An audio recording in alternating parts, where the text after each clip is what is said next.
Good morning. Today's passage is Matthew 26, 57 through 68. And if you're able to follow on in the Bible beneath your chair, it's on page 990. Then those who had seized Jesus led him to Caiaphas, the high priest, where the scribes and elders had gathered. And Peter was following him at a distance, as far as the courtyard of the high priest. And going inside, he sat with the guards to see the end. Now the chief priest and the whole council were seeking false testimony against Jesus, that they might put him to death. But they found none, though many false witnesses came forward. At least two came forward and said, "This man said, I am able to destroy the temple of God and rebuild it in 3 days." And the high priest stood up and said, "Have you no answer to make? What is it that these men testify against you?" But Jesus remained silent. And the high priest said to him, "I adjure you by the living God, tell us if you are the Christ, the Son of God." Jesus said to him, "You have said so. But I tell you, from now on, you will see the Son of Man seated at the right hand of power and coming on the clouds of heaven." Then the high priest tore his robes and said, "He has uttered blasphemy.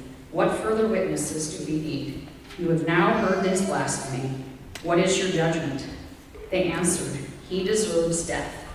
Then they spit in his face and struck him, and some slapped him, saying, "Prophesy to us, you Christ. Who is it that struck you?"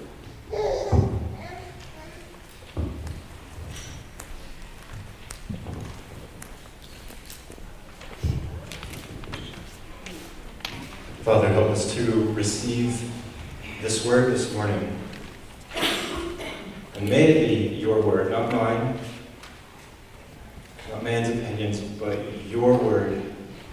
Father, speak to us by your Spirit. We are desperate for your Spirit to interpret your words to us, that they might translate to our heart, not just becoming knowledge filling our mind, but transformative relational knowledge in our hearts. God, we do this, we ask in Jesus' name. Amen. Keep your thumb right there in Matthew chapter 26 and flip over to Daniel 7. In the Pew Bibles, that's page 884. Daniel 7, starting with verse 9.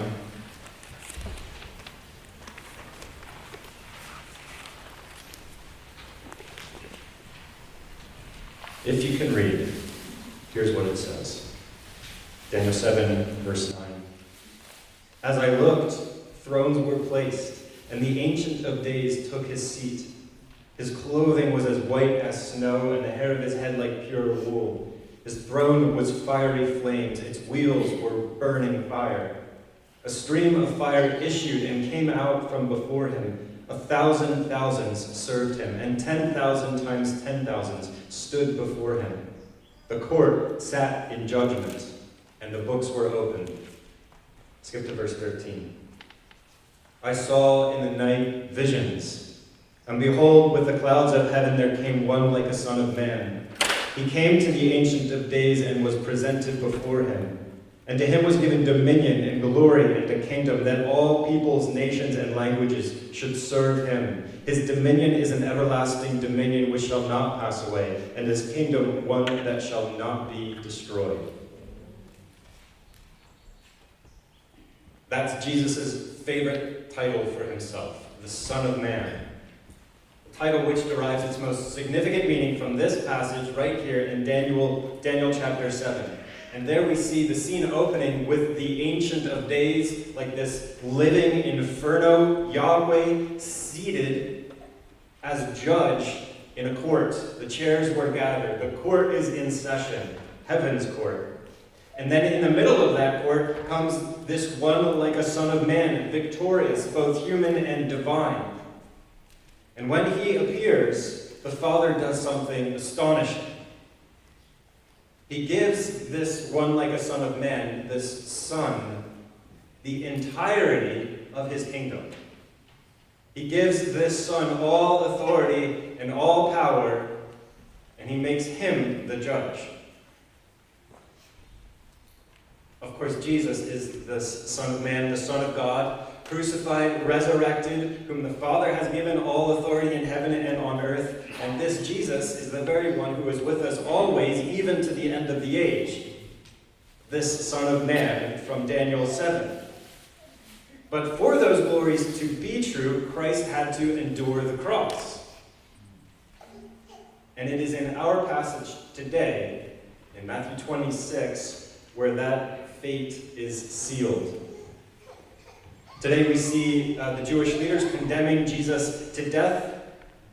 But as I said last week, Jesus is not this passive victim in this unfolding drama. He is the primary actor. With resolve, Jesus goes there intentionally. He gives them the evidence that they want. He plays right into their murderous hands. Now, before we get into all of that, I want to remember what the setting is. What's been going on leading us up to this point. In verse 57 of Matthew 26, we read, "Then those who had seized Jesus led him to Caiaphas, the high priest, where the scribes and the elders had gathered." Those who seized Jesus. Remember this from last week. This large crowd that came to arrest Jesus in the Garden of Gethsemane was sent by the Sanhedrin, which is the ruling body of the Jews. They ruled politically, religiously, legally over the Jews. And so they sent a large number of officials in this crowd to arrest Jesus, and they were accompanied by a significant deployment of temple guards. John indicates, in addition, there's a detachment of Roman soldiers in this crowd, and then, though this is speculation, I think it's quite reasonable, there's probably an untold number of spectators, because they saw this armed horde leaving the temple in the middle of the night, and they were curious, what is going on? And so they followed. They wanted to see, like rubberneckers, what is going on. And this huge crowd shows up in the Garden of Gethsemane with Judas, the betrayer, at the head of it, come to arrest Jesus. And with malicious hands, they seize him. They seize him with malice, with intention to kill. And the Gospel of John adds that not only did they seize him, they bound him, they tied him up, as if he was going to try to break free. And they tie him up, and they marched him from the Garden of Gethsemane, and I had a map of this, if we had power, south, along the walls of Jerusalem, and then in like a side gate to get to Caiaphas' palace, somewhat in secret. The quickest way would have been to go through the temple, but they didn't do that. That would have drawn too much attention. They wanted to arrest Jesus covertly. So that's sort of the some of the setting, what has brought us here. And remember also, it's dark. So maybe it's fitting we're in the dark. It's dark when all of this happens. These are the wee hours of the night, wee hours of the morning, rather. Now, the Sanhedrin, governing body of the Jews, remember, religiously, politically, and legally, but the Romans were still the overlords. They ruled over the Jews, and they had given the Sanhedrin their power, right? They upheld the Sanhedrin's power, because if the Sanhedrin could rule the Jews, that's less for the Romans to have to occupy themselves with. But there's one major exception, and where the Romans did not give the Jews authority, and that is in the death penalty. They reserved that right for themselves. They were the only ones who could execute somebody legally. But the Sanhedrin, though the Jews did not like their overlords, the Sanhedrin could live with that authority removed from them, because in this twisted kind of way, the Romans validated the Sanhedrin's power.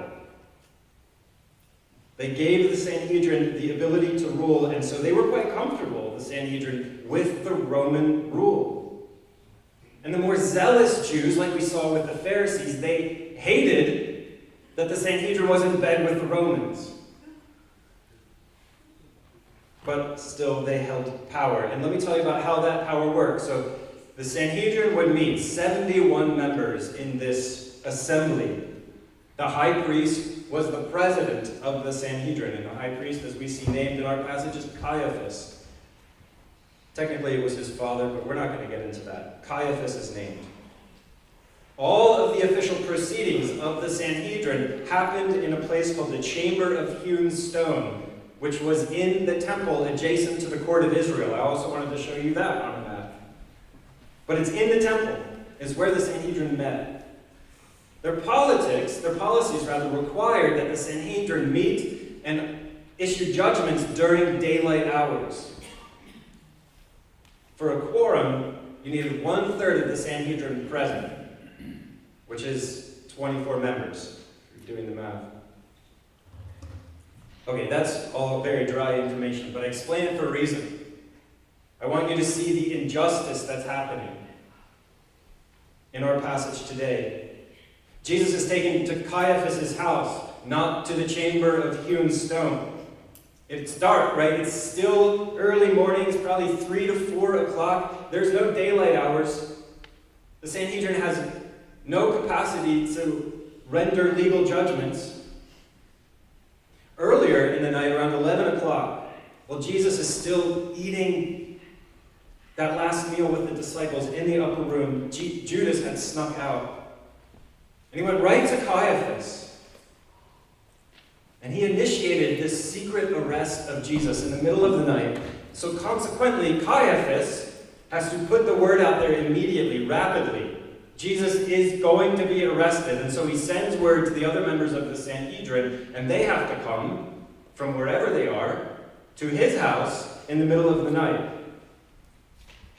So by the time Jesus shows up at Caiaphas' house, it's likely, perhaps, that there was a quorum of Sanhedrin members, about 24.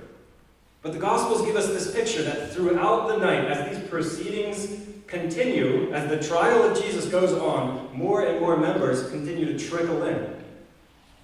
So it's not the complete roster, but they're slowly trickling in as the trial is underway. So here's the setting. Remember, hours before sunrise, Jesus is brought bound to Caiaphas' palace, where a relatively small portion of the Sanhedrin has gathered. And the context is that this whole trial reeks of secrecy and injustice. And the more we continue, the more I think you'll pick up that stink of injustice. Before that, in verse 58, Matthew gives us this parenthetical statement. Look at that. And Peter was following him, Jesus, at a distance as far as the courtyard of the high priest. And going inside, he sat with the guards to see the end. You remember just a couple hours before, Peter's full of bluster. So I will go to you, I will follow you to the end, Jesus, even if I have to die with you. But now you get this picture of Peter right here, and all that bluster has blown away. Peter is seemingly a defeated man. Come to see the end, it says. So he's not going to try to mount a rescue mission. He's not going to share in Jesus' fate. I will die with you. It's just the sad resignation of inevitable execution that has washed over Peter. And he becomes for us this living example of pride comes before the fall. Matthew inserts this comment here at verse 58 to set us up for what we'll see next week in Peter's threefold denial. Indeed, it's a terrible fall for Peter. Verse 59, we read, "Now the chief priests and the whole council were seeking false testimony against Jesus, that they might put him to death. But they found none, though many false witnesses came forward." As I said, early morning hours, the whole Sanhedrin had not yet gathered, but all that had gathered, every member present of the Sanhedrin wanted Jesus dead. So this is far from a courtroom of blind justice. Jesus is thrust into this biased trial with a predetermined verdict. They want him dead. There's no such thing here as innocent until proven guilty. This is guilty, and we're going to prove you're guilty. And somehow, in the middle of the night, Caiaphas and his cronies have arranged for these witnesses to falsely testify against Jesus. Matthew labels them false witnesses, I think, for two reasons, or two potential reasons. First, these witnesses could be outright liars. They know they're lying. They are intentionally misrepresenting Jesus and the things he has said and done. They're false witnesses. Secondly, the witnesses might not know that they are lying, but they so misunderstand Jesus and his message that their conclusions are false. Jesus is the living embodiment of truth. He is the truth. He is perfection of innocence. And so anything that perpetuates misunderstanding about Jesus is a false witness. I'll say that again. Anything which perpetuates false testimony about Jesus or misunderstanding about Jesus is a false witness. I say that because in our world, the voices that bear false witness against Jesus are loud and relentless and everywhere. They can't kill Christ any longer. His life is undefeatable and everlasting, and so what they try to do instead is assassinate his character. And their aim is for you to deny him, even to betray him. They want to devour your faith. Because if they can't take away from Christ's everlasting life, then with false testimony, they're going to try to take from yours. They are of their father, the devil. And Peter, who knows this all too well, he writes, "Be watchful. Your adversary, the devil, prowls around like a roaring lion, seeking someone to devour. Resist him, firm in your faith." The devil prowls around today on your phone. He prowls around in innumerable churches. He prowls around on Christian campuses. He prowls in places you know are dangerous, and he prowls in places that you think are safe. Be watchful, says Peter. Everywhere you are, with every voice you listen to, be watchful. And then at the end of that verse, he says, resist him, the devil, firm in your faith. Holding fast to your faith is how we resist our demonic enemies, who would have us believe in lies about Jesus, who are speaking to us false testimony continuously. There are perpetual false witnesses against Christ. So hold fast to the faith. Right? Come near to Christ again. Seek him in his word. What truth is laid out for you in his living word? Rest your life on his word and the victory that he has won. As Jude, the half-brother of Jesus, writes, contend for the faith that was once delivered to the saints. That's Jude 1:3, or Jude 3. Contend for the faith that was once delivered for the saints. Contend for the purity of faith in your own heart. Contend for the purity of faith in the church. Contend for the proclamation of the faith in our world. Contend for the faith once delivered for all the saints. Contend for it. Fight for it. Give yourself to it. If you're not contending, you'll get knocked out. But here, where Jesus is on trial, and all these falsehoods are flying about him, no one is contending for him. He has no advocate.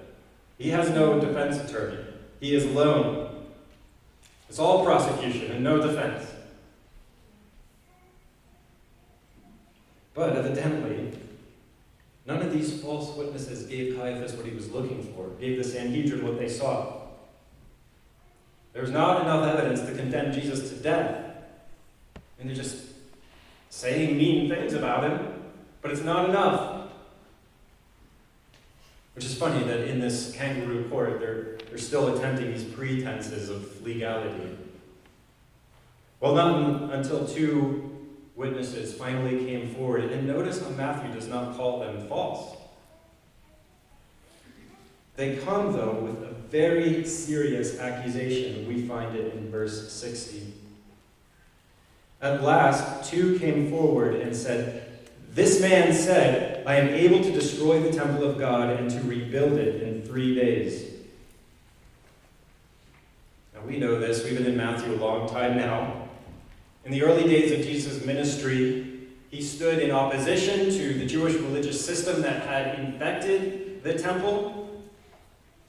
Additionally, he said that he had come to fulfill the purpose of the temple, that somehow the temple met its fulfillment in him. Jesus said in chapter 12, verse 6, he said, I tell you, something greater than the temple is here. He was speaking of himself. He is the greater temple. What a statement. And that stone temple on Mount Zion had become so corrupted by the Jewish religious establishment that it stood in rebellion against the God who was supposed to dwell in it. Which is why, in Matthew 24:2, Jesus says of the temple, "Truly I say to you, there will not be left one stone upon another that will not be thrown down." Jesus prophesied the destruction of the temple. But he made that prophecy to his disciples.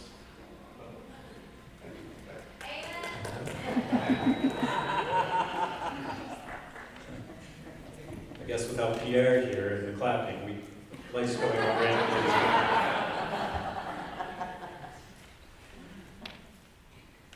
Where was that? Jesus prophesied the destruction of the temple, and he just prophesied it to his disciples. And I wonder if one of those disciples betrayed that information to the Sanhedrin. But so far, those things I've said about the temple and Jesus' opposition to it, none of that sounds like what these two witnesses have said. John's gospel gets us the closest, though. In John 2, verses 19 through 21, we hear Jesus say, "Destroy this temple, and in 3 days I will raise it up." The Jews then said, "It has taken 46 years to build this temple, and you will raise it up in 3 days?" But Jesus was speaking about the temple of his body. Jesus was speaking of his body, about his death and his resurrection, that his body would be destroyed on a cross, and 3 days later he would rise, and he would rise as the new living temple, the chief cornerstone. And yet you can understand how the Jews may have misinterpreted Jesus' words. A common affair. And so ultimately these two witnesses, they give this garbled up, misunderstood, uncharitable, confused recollection of what Jesus had said. And they say, "This man said, I'm able to destroy the temple of God and rebuild it in 3 days." So confused though it was, make no mistake, it's a serious charge.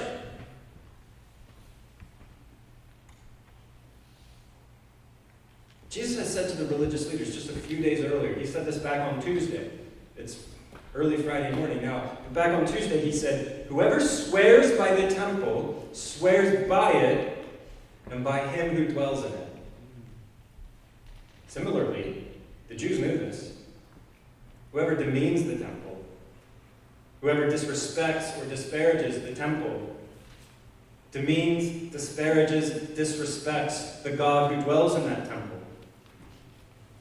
And so the charge is very serious against Jesus, even if it's a confused charge. And it appears to the Sanhedrin to be right on the edge of blasphemy, which is why, in that instance, Caiaphas jumps up from his chair and begins to speak directly to Jesus. Like he takes over the proceedings now. Caiaphas is in charge. And he says in verse 62, or the high priest stood up and he said, "Have you no answer to me? What is this? What is it that these men testify against you?" But Jesus remained silent. So he gets up, Caiaphas erupts from his chair after hearing this about the temple, and he says, "Is this true? Defend yourself. Have you said these things?" And Jesus says nothing. And the words of the prophet were being fulfilled. I think Jesus knew, too, that the words of the prophet were being fulfilled. Isaiah 53:7. He was oppressed and he was afflicted, yet he opened not his mouth. Like a lamb that is led to the slaughter, like a sheep that is before its shearers is silent, so he opened not his mouth. So this serious accusation is levied against Jesus, and he is silent. And you just imagine the quiet anticipation, the brooding anticipation of that room. Like a pin could drop. And then Caiaphas tries another question. And this question, certainly, to any of those Sanhedrin members who know the scriptures, this question is in all of their minds. Again, in verse 63. And the high priest said to him, "I adjure you, by the living God, tell us if you are the Christ, the Son of God." Why does he ask that next? Because in several places in the Old Testament, which these Jews were very familiar with, they knew that the Messiah would build a purified temple. I'm going to show you just one of these. 2 Kings 7:13 and 14. It says, "He, the Messiah, shall build a house for my name. And I will establish the throne of his kingdom forever, and I will be to him a father, and he shall be to me a son." Another passage that talks about the Messiah building a purified temple is in Zechariah